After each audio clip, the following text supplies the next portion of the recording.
ನಮಸ್ತೆ ಎಲ್ರಿಗೂ welcome to Technophilic culture YouTube channel. So ನಮ್ಮ ಲಾಸ್ಟ್ ವಿಡಿಯೋದಲ್ಲಿ ನಾವು ನ್ಯಾವಿಗೇಷನ್ ಮೆನ್ಯೂನ ಯಾವ ತರ ಕ್ರಿಯೇಟ್ ಮಾಡ್ತೀವಿ ಅಂತ ನೋಡಿದ್ವಿ. ಇವತ್ತಿನ ಈ ವಿಡಿಯೋದಲ್ಲಿ CSS ಅಲ್ಲಿರೋ ಡಿಸ್ಪ್ಲೇ ಪ್ರಾಪರ್ಟಿ ಬಗ್ಗೆ ತಿಳ್ಕೊತಾ ಹೋಗೋಣ. ಸೊ CSS ಅಲ್ಲಿ ನಾವು ಡಿಸ್ಪ್ಲೇ ಪ್ರಾಪರ್ಟಿನ ಏನಕ್ಕೆ ಯೂಸ್ ಮಾಡ್ತೀವಪ್ಪ ಅಂತಂದ್ರೆ, ಒಂದು ಎಲಿಮೆಂಟ್ ನ ವೆಬ್ ಪೇಜ್ ಅಲ್ಲಿ ಯಾವ ತರ ಶೋ ಆಗ್ಬೇಕು ಅನ್ನೋದನ್ನ ನಾವು ಡಿಸ್ಪ್ಲೇ ಪ್ರಾಪರ್ಟಿನ ಯೂಸ್ ಮಾಡ್ಕೊಂಡು ಡಿಫೈನ್ ಮಾಡ್ತಾ ಹೋಗ್ತೀವಿ.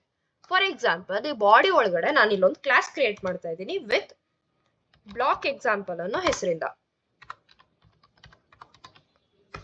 ಸೊ ಈ ಡಿವ್ ಒಳಗಡೆ ಒಂದು ಪ್ಯಾರಾಗ್ರಾಫ್ ಆಡ್ ಮಾಡೋಣ, ಅದ್ರೊಳಗಡೆ ಬ್ಲಾಕ್ ಎಲಿಮೆಂಟ್ ಅನ್ನೋ ಒಂದು ಟೆಕ್ಸ್ಟ್ ನ ಕೊಡೋಣ. ಈ ಕ್ಲಾಸ್ಗೆ ಇಂಟರ್ನಲ್ CSS ಬರಿತಾ ಹೋಗೋಣ. So class block example. So ಮೊದಲು ಇದನ್ನ ಡಿಸ್ಪ್ಲೇನ ಬ್ಲಾಕ್ ಅಂತ ಕೊಡ್ತಾ ಇದೀವಿ. ಸೊ ಈ ಡಿಸ್ಪ್ಲೇ ಬ್ಲಾಕ್ ಏನಕ್ಕೆ ಕೊಡ್ತೀವಿ ಅಂತ ಅಂದ್ರೆ, ನಾವು ಅಲ್ಲಿ ಆಡ್ ಮಾಡಿರೋ ಎಲಿಮೆಂಟ್ ಆ ಇಡೀ ಬ್ಲಾಕ್ ಸ್ಪೇಸ್ ಏನಿದೆ ಆ ಇಡೀ ಬ್ಲಾಕ್ ಸ್ಪೇಸ್ ನ ಯೂಸ್ ಮಾಡ್ಕೊಳ್ಳುತ್ತೆ. ಫಾರ್ ಎಕ್ಸಾಂಪಲ್, ಇದಕ್ಕೆ ಈಗ ಬ್ಯಾಕ್ ಗ್ರೌಂಡ್ ಕಲರ್ ನಾನು ಒಂದು ಯಾವ್ದೋ ಲೈಟ್ ಬ್ಲೂ ಕಲರ್ ಕೊಡ್ತಿದ್ದೀನಿ ಅಂತಂದ್ರೆ, ಇದಕ್ಕೊಂದು ಮಾರ್ಜಿನ್ ಸೆಟ್ ಮಾಡೋಣ. ಬಾಟಮ್ ಅಲ್ಲಿ ಮಾರ್ಜಿನ್ ಒಂದು 10 ಪಿಕ್ಸೆಲ್ ಇರಲಿ. ಸೊ ಇಲ್ಲಿ ನಾವು ನೋಡ್ಬೋದು, ನಾವು ಡಿಸ್ಪ್ಲೇ ಬ್ಲಾಕ್ ಮಾಡಿರೋದ್ರಿಂದ ನಾವು ಆಡ್ ಮಾಡಿರೋ ಎಲಿಮೆಂಟ್ ಆ ಇಡೀ ಬ್ಲಾಕ್ ಸ್ಪೇಸ್ ಏನಿದೆ ಅಷ್ಟು ಬ್ಲಾಕ್ ಸ್ಪೇಸ್ ನ ಯೂಸ್ ಮಾಡ್ಕೋತಾ ಇದೆ. ಹೀಗಾಗ್ಬಾರ್ದು ಅಂತಂದ್ರೆ ನಾವು ಅದಕ್ಕೆ ವಿಡ್ತ್ ನ ಸೆಟ್ ಮಾಡ್ಬೋದು. ಫಾರ್ ಎಕ್ಸಾಂಪಲ್, ನಾನು ಇದ್ರ ವಿಡ್ತ್ ನ ಒಂದು ರ್ಯಾಂಡಮ್ ಆಗಿ 400 ಪಿಕ್ಸೆಲ್ ಅಂತ ಕೊಟ್ರೆ, ಸೊ ಇಲ್ಲಿ ವಿಡ್ತ್ 400 ಪಿಕ್ಸೆಲ್ ಅಂತ ಕೊಟ್ಟಿರೋದ್ರಿಂದ ಅಷ್ಟು ಸ್ಪೇಸ್ ಮಾತ್ರನೇ ಆ ಬ್ಲಾಕ್ ಎಲಿಮೆಂಟ್ ಯೂಸ್ ಮಾಡ್ಕೋತಾ ಇದೆ. ಸೊ ಇದು ಡಿಸ್ಪ್ಲೇ ಬ್ಲಾಕ್ ಅಂತ. ಸೊ ಇನ್ನೊಂದಿರುತ್ತೆ ಡಿಸ್ಪ್ಲೇ ಇನ್ಲೈನ್ ಅಂತ. ಹಂಗಂದ್ರೆ ಏನು ಅಂತಂದ್ರೆ, ಇಲ್ಲೊಂದು ಸ್ಪ್ಯಾನ್ ಕ್ರಿಯೇಟ್ ಮಾಡ್ತಿದ್ದೀನಿ ವಿತ್ ಕ್ಲಾಸ್ ಇನ್ಲೈನ್ ಎಕ್ಸಾಂಪಲ್ ಅಂತ. ಸೊ ಇಲ್ಲಿ ಒಂದು ಟೆಕ್ಸ್ಟ್ ಕೊಡೋಣ, ಇನ್ಲೈನ್ ಎಲಿಮೆಂಟ್ 1.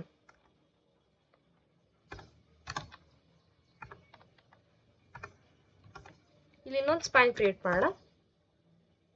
ಒಂದು ಕ್ರಿಯೇಟ್ ಮಾಡಿದ್ರು ನಡೆಯುತ್ತೆ, ಜಸ್ಟ್ ಅಂಡರ್ಸ್ಟ್ಯಾಂಡಿಂಗ್ಗೋಸ್ಕರ ಇನ್ನೊಂದು ಸ್ಪ್ಯಾನ್ ಕ್ರಿಯೇಟ್ ಮಾಡ್ತಾ ಇದ್ದೀನಿ.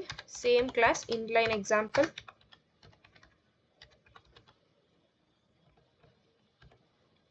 ಅಂಡ್ ಇದು ಇನ್ಲೈನ್ ಎಲಿಮೆಂಟ್ 2.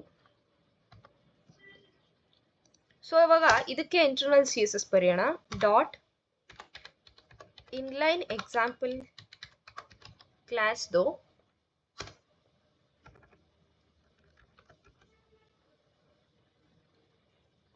ಡಿಸ್ಪ್ಲೇ ನಂಗೆ ಇನ್ಲೈನ್ ಆಗಿರ್ಲಿ. ಅಂಡ್ ಇದ್ರ ಬ್ಯಾಕ್ ಗ್ರೌಂಡ್ ಕಲರ್ನ ನಾನು ಯಾವ್ದಾದ್ರು ಒಂದು light colour, light green colour ಅಂತ ಕೊಡ್ತಿದ್ದೀನಿ. ಅಂಡ್ ಇದ್ರದ್ದು ರೈಟ್ ಸೈಡ್ ಮಾರ್ಜಿನ್ ಏನಿದೆ, ಮಾರ್ಜಿನ್ ರೈಟ್ ಒಂದು ರ್ಯಾಂಡಮ್ ಆಗಿ 10 ಪಿಕ್ಸೆಲ್ ಅಂತ ಕೊಟ್ರೆ, ಸೊ ಇಲ್ಲಿ ನಾವು ನೋಡ್ಬೋದು ಡಿಸ್ಪ್ಲೇ ಇನ್ಲೈನ್ ಅಂತ ಯೂಸ್ ಮಾಡಿರೋದ್ರಿಂದ ಆ ಎಲಿಮೆಂಟ್ ಏನಿದೆ ಅದಕ್ಕೆ ಎಷ್ಟು ಸ್ಪೇಸ್ ಬೇಕು ಅಷ್ಟನ್ನಷ್ಟೇ ಯುಟಿಲೈಸ್ ಮಾಡ್ಕೊಳ್ಳುತ್ತೆ. ಇಡೀ ಬ್ಲಾಕ್ ಸ್ಪೇಸ್ ನ ಅದು ಯೂಸ್ ಮಾಡ್ಕೊಳ್ಳೋದಿಲ್ಲ. ಬಟ್ ಇದಕ್ಕೆ ನಾವು ವಿಡ್ತ್ ನ ಸೆಟ್ ಮಾಡೋದಕ್ಕಾಗೋದಿಲ್ಲ. ಅಂದ್ರೆ ಇದಕ್ಕೆ ಏನಾದ್ರು ವಿಡ್ತ್ ನ ನಾವು ಸೆಟ್ ಮಾಡಿದ್ರೆ ಅದೇನು ಡಿಫ್ರೆನ್ಸ್ ತೋರಿಸೋದಿಲ್ಲ. ಫಾರ್ ಎಕ್ಸಾಂಪಲ್, ಈ ಇನ್ಲೈನ್ ಎಕ್ಸಾಂಪಲ್ಗೆ ನಾನು ವಿಡ್ತ್ ನ ಮೇಲ್ಗಡೆ 400 ಪಿಕ್ಸೆಲ್ ಅಂತ ಮಾಡಿದೀವಿ, ಇದಕ್ಕೂ 400 ಪಿಕ್ಸೆಲ್ ಅಂತಾನೆ ಕೊಡೋಣ. ನಾವು ಇಲ್ಲಿ ವಿಡ್ತ್ 400 ಪಿಕ್ಸೆಲ್ ಅಂತ ಕೊಟ್ಟರು ಕೂಡ ಇಲ್ಲೇನೋ ನಮಗೆ ಡಿಫ್ರೆನ್ಸ್ ಕಾಣ್ತಾ ಇಲ್ಲ. ಸೊ ನಾವು ಇನ್ಲೈನ್ ಡಿಸ್ಪ್ಲೇ ಒಳಗಡೆ ವಿಡ್ತ್ ನ ಸೆಟ್ ಮಾಡೋದಕ್ಕೆ ಬರೋದಿಲ್ಲ. ಬಟ್ ಡಿಸ್ಪ್ಲೇ ಬ್ಲಾಕ್ ಮಾಡಿದಾಗ ಅದಕ್ಕೆ ಎಷ್ಟು ವಿಡ್ತ್ ಬೇಕು ಅದನ್ನ ನಾವು ಸೆಟ್ ಮಾಡಬಹುದು. ಇವಾಗ ನಂಗೆ ಇನ್ಲೈನ್ ಎಲಿಮೆಂಟು ಬೇಕು, ಮತ್ತೆ ನಾನು ಅದ್ರದ್ದು ವಿಡ್ತ್ ನ ಸೆಟ್ ಮಾಡ್ಬೇಕಪ್ಪ ಡಿಸ್ಪ್ಲೇದು ಅಂತ ಅಂದ್ರೆ ಅದನ್ನ ನಾವು ಇನ್ಲೈನ್ ಬ್ಲಾಕ್ ಯೂಸ್ ಮಾಡ್ಕೊಂಡು ಮಾಡ್ತೀವಿ. ಫಾರ್ ಎಕ್ಸಾಂಪಲ್, ಇಲ್ಲೊಂದು ಡಿವ್ ಕ್ರಿಯೇಟ್ ಮಾಡೋಣ with class inline block example. So ಈ ಡಿವ್ ಒಳಗಡೆ ನಾನು ಇಲ್ಲೊಂದು 2 ಪ್ಯಾರಾಗ್ರಾಫ್ನ ಆಡ್ ಮಾಡ್ತಾ ಹೋಗ್ತೀನಿ. ಸೊ ಪ್ಯಾರಾಗ್ರಾಫ್ ರ್ಯಾಂಡಮ್ ಆಗಿ ಒಂದು lorem 34, ಒಂದು ರ್ಯಾಂಡಮ್ ಟೆಕ್ಸ್ಟ್ ಕ್ರಿಯೇಟ್ ಆಗಲಿ. Command palette toggle word. ಇನ್ನೊಂದು ಪ್ಯಾರಾಗ್ರಾಫ್ ಆಡ್ ಮಾಡೋಣ. lorem 54. ಸೊ ಇದಕ್ಕೆ ಇವಾಗ ಡಾಟ್ ಇನ್ಲೈನ್ ಬ್ಲಾಕ್ ಕ್ಲಾಸಿಗೆ ಇದ್ರ ವಿಡ್ತ್ ನಾನು ಸೇಮ್ ವಿಡ್ತ್ ಸೆಟ್ ಮಾಡೋಣ 400 ಪಿಕ್ಸೆಲ್ ಮಾಡಿ ಇದ್ರ ಡಿಸ್ಪ್ಲೇ ನಾನು ಇನ್ಲೈನ್ ಬ್ಲಾಕ್ ಕೊಟ್ಟು ಇದು ಶೋ ಆಕೆ ಇದ್ರ ಬಾರ್ಡರ್ನ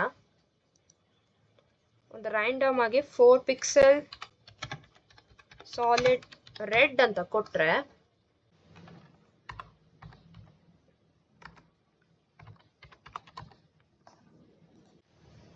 ಸೊ ಇಲ್ಲಿ ನಾವು ಡಿಸ್ಪ್ಲೇ ಇನ್ಲೈನ್ ಬ್ಲಾಕ್ ಯೂಸ್ ಮಾಡಿರೋದ್ರಿಂದ ನಾವು ಸೆಟ್ ಮಾಡಿರೋ ವಿಡ್ತ್ ಏನಿದೆ ಅಂದ್ರೆ 400 ಪಿಕ್ಸೆಲ್ ಅಂತ ಏನ್ ವಿಡ್ತ್ ಸೆಟ್ ಮಾಡಿದೀವಿ ಅದು ನಮ್ಗೆ ಇಲ್ಲಿ ಕಾಣಿಸ್ತಾ ಇದೆ. ಸೊ ಡಿಸ್ಪ್ಲೇ ಇನ್ಲೈನ್ ಮಾಡಿದಾಗ ನಾವು ವಿಡ್ತ್ ಸೆಟ್ ಮಾಡೋದಕ್ಕೆ ಬರೋದಿಲ್ಲ, ಬಟ್ ಡಿಸ್ಪ್ಲೇ ಅಕಸ್ಮಾತ್ ಇನ್ಲೈನ್ ಬ್ಲಾಕ್ ಯೂಸ್ ಮಾಡಿದ್ವಿ ಅಂತಂದ್ರೆ ಅವಾಗ ನಾವು ವಿಡ್ತ್ ನ ಸೆಟ್ ಮಾಡ್ಬೋದು. ಸೊ ನೆಕ್ಸ್ಟ್ ಡಿಸ್ಪ್ಲೇ ಫ್ಲೆಕ್ಸ್ ಅಂದ್ರೆ ಏನು ಅಂತ ನೋಡೋಣ. ಸೊ ಇಲ್ಲೊಂದು ಡಿವ್ ಕ್ರಿಯೇಟ್ ಮಾಡೋಣ ವಿತ್ ಕ್ಲಾಸ್ ಫ್ಲೆಕ್ಸ್. ಇದ್ರೊಳಗಡೆ ಇನ್ನೊಂದು ಡಿವ್, ಇದ್ರೊಳಗಡೆ ಫ್ಲೆಕ್ಸ್ ಐಟಮ್ 1 ಅನ್ನೋ ಟೆಕ್ಸ್ಟ್ ನ ಕ್ರಿಯೇಟ್ ಮಾಡಿ ರ್ಯಾಂಡಮ್ ಆಗಿ lorem 23 ಕೊಡೋಣ. ಇನ್ನೊಂದು ಡಿವ್ ಕ್ರಿಯೇಟ್ ಮಾಡೋಣ. ಸೊ ಇದ್ರೊಳಗಡೆ ಫ್ಲೆಕ್ಸ್ ಐಟಮ್ 2, ಇನ್ನೊಂದು ಡಿವ್ ಕ್ರಿಯೇಟ್ ಮಾಡೋಣ.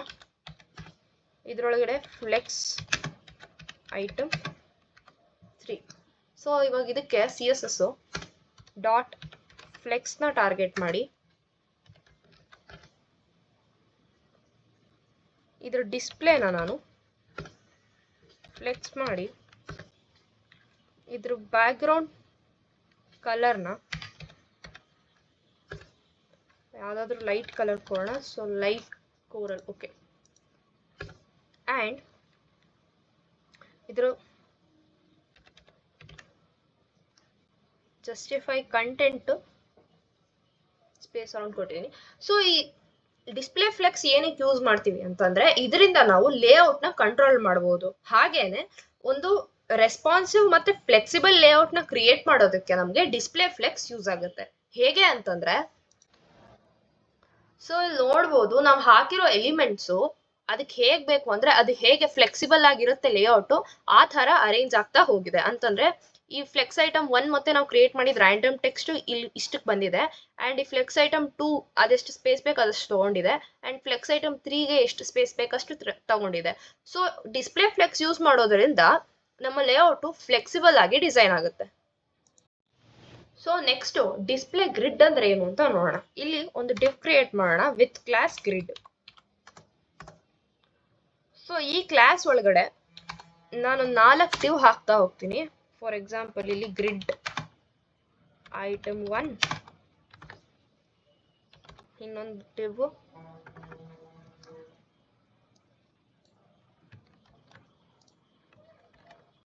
ಇದು ಗ್ರಿಡ್ ಐಟಮ್ 2. ಸೊ ಇದು ಗ್ರಿಡ್ ಐಟಮ್ 3 ಅಂಡ್ ಇದು grid item 4. So class grid target ಮಾಡಿ ಇದ್ರ ಡಿಸ್ಪ್ಲೇನ ಮೊದಲನೇದಾಗಿ ಗ್ರಿಡ್ ಮಾಡ್ತಿದ್ದೀನಿ. ಅಂಡ್ ಇದ್ರ background colour any light colour, okay, light salmon colour, okay. Then ಇದ್ರ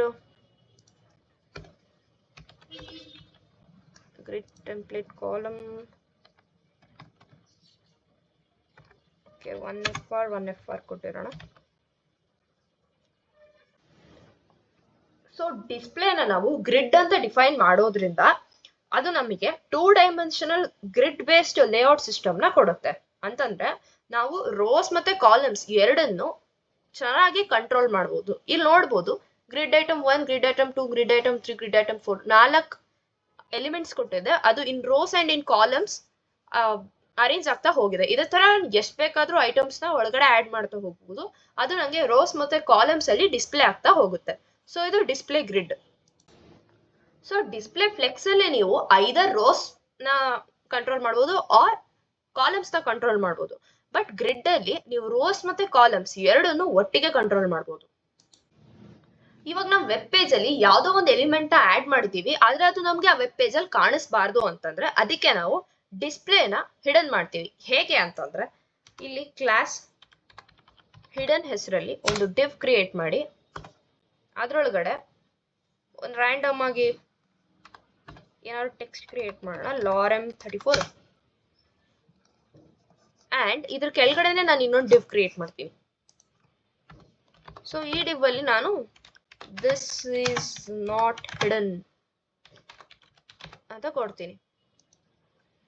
ಸೊ ಇವಾಗ ನಂಗೆ ಈ ಲಾರಮ್ ಅಂದ್ರೆ ಇಲ್ಲೇನ್ ರ್ಯಾಂಡಮ್ ಟೆಕ್ಸ್ಟ್ ಕೊಟ್ಟಿದ್ದೀನಲ್ಲ ಕ್ಲಾಸ್ ಹಿಡನ್ ಅಲ್ಲಿ, ಅದು ಡಿಸ್ಪ್ಲೇ ಆಗಲ್ಲ. ಬಟ್ ಅದ್ರ ಕೆಳಗಡೆ ಇರೋ dew this is not hidden ಇದೆಯಲ್ಲ ಅದು ಡಿಸ್ಪ್ಲೇ ಆಗುತ್ತೆ. ಸೊ ಇದಕ್ಕೆ CSS dot hidden class target ಮಾಡಿ ಇದ್ರ ಡಿಸ್ಪ್ಲೇನ ನಾನು ನನ್ ಅಂತ ಕೊಟ್ರೆ ಅಲ್ಲಿ ನಾನು ಹಾಕಿರೋ ಕಂಟೆಂಟ್ ಏನಿದೆ ಆ ಕ್ಲಾಸ್ ಅಲ್ಲಿ ಅದು ಹೈಡ್ ಆಗುತ್ತೆ. ಸೊ ಡಿಸ್ಪ್ಲೇ ನನ್ ಕೊಡೋದ್ರಿಂದ ಆ ಕಂಟೆಂಟ್ ಏನಿದೆ ಅದು ಕಾಣಲ್ಲ. ಬಟ್ ಅದ್ರ ಕೆಳಗಡೆ ನಾನು ಏನಾದ್ರು ಕಂಟೆಂಟ್ ಕೊಟ್ಟಿರ್ತೀನಲ್ಲ ಅದು ಕಾಣಿಸುತ್ತೆ. ಸೊ ನೋಡಿ, ಡಿಸ್ಪ್ಲೇ ನಾನು ಯೂಸ್ ಮಾಡಿರೋದಕ್ಕೆ ಆ lorem34 ಏನ್ ಟೆಕ್ಸ್ಟ್ ಕೊಟ್ಟಿದ್ವಲ್ಲ ಅದು ಕಾಣಿಸ್ತಿಲ್ಲ. ಬಟ್ ಅದ್ರ ಕೆಳಗಡೆ ನಾವು ದಿಸ್ ಇಸ್ ನಾಟ್ ಹಿಡನ್ ಅನ್ನೋ ಟೆಕ್ಸ್ಟ್ ಕೊಟ್ಟಿದ್ವಲ್ಲ ಅದು ಕಾಣಿಸ್ತಿದೆ. ಸೊ ನಾವು ಯಾವ್ದಾದ್ರು ಒಂದು ಕಂಟೆಂಟ್ ನ ವೆಬ್ ಪೇಜ್ ಅಲ್ಲಿ ತೋರ್ಸಕ್ ಇಷ್ಟ ಪಡಲ್ಲ ಅಂತ ಅಂದ್ರೆ ಅದನ್ನ ನಾವು ಡಿಸ್ಪ್ಲೇ ನನ್ ಮಾಡಿದ್ರೆ ಆಯ್ತು, ಅದು ನಮಗೆ ವೆಬ್ ಪೇಜ್ ಅಲ್ಲಿ ಕಾಣಿಸೋದಿಲ್ಲ.